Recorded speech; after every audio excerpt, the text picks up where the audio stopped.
On this recording, you will hear an orchestra of singing birds.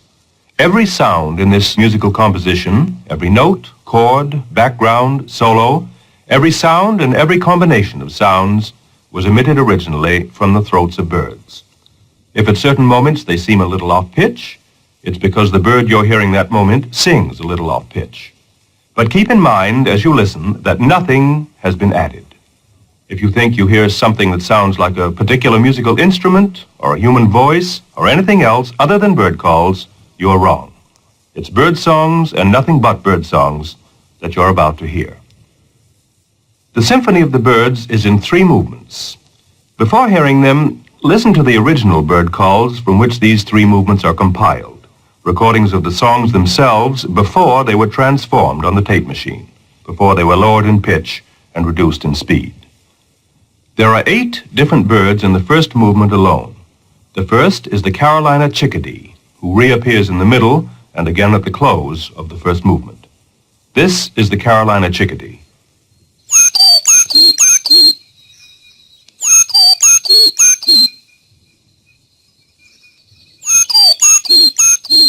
The brief introduction is composed entirely of this little 6-note call of the Carolina chickadee. Then comes a short transitional passage into the opening long theme of the first movement. Both the transition and the theme itself are from the call of the veery, also known as Wilson's thrush. This is the veery, his natural call.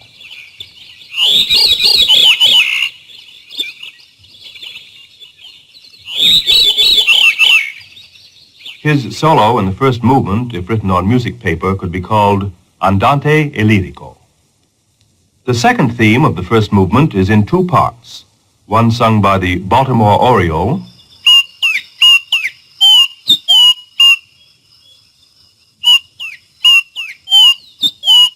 the other by the Orchard Oriole,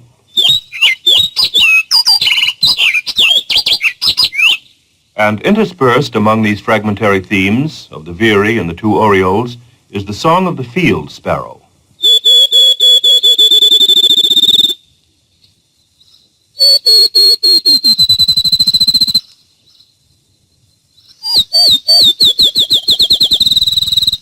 The next bird to appear in this first movement is the Harris sparrow. He sings single, clear notes on different pitches.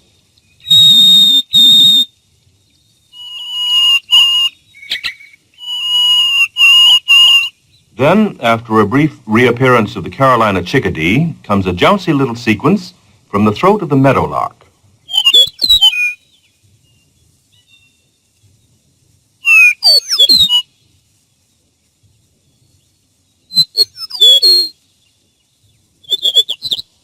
And then comes the long, exquisite call of the winter wren. This one you'll recognize when you hear it at the end of the first movement. But at normal pitch, he sings so high and so rapidly that we miss almost entirely the fantastic intricacies of his little song. This is the winter wren.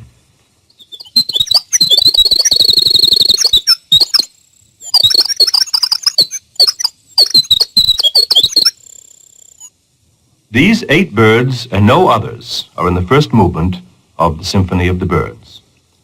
The second movement is a buffo section, featuring the unlovely voice of the fish crow,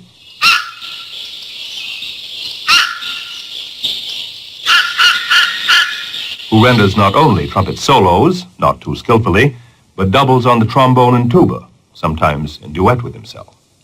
His raucous companions supply uninhibited audience response after each rendition with hysterical spasms of laughter. There are 7 of them in all, and as a crowd, they're not too mannerly. Here they are, heard singly. The whippoorwill, the cowbird, white-breasted nuthatch,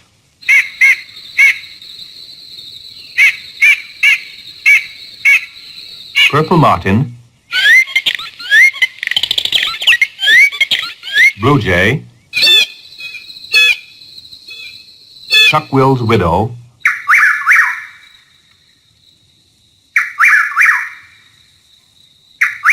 and the barred owl.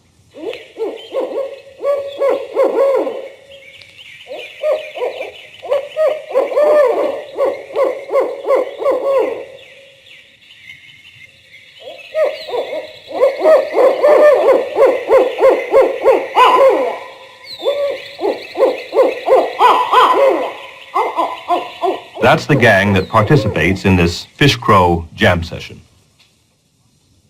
The final section, Misterioso, contains only thrushes. Olive-backed thrush,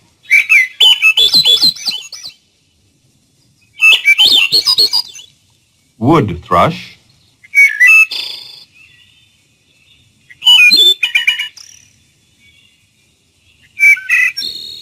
gray-cheeked thrush,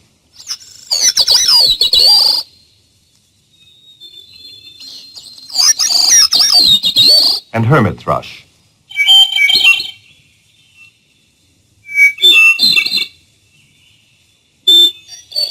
No sounds in the background or anywhere else in this Misterioso movement than the songs of those four thrushes.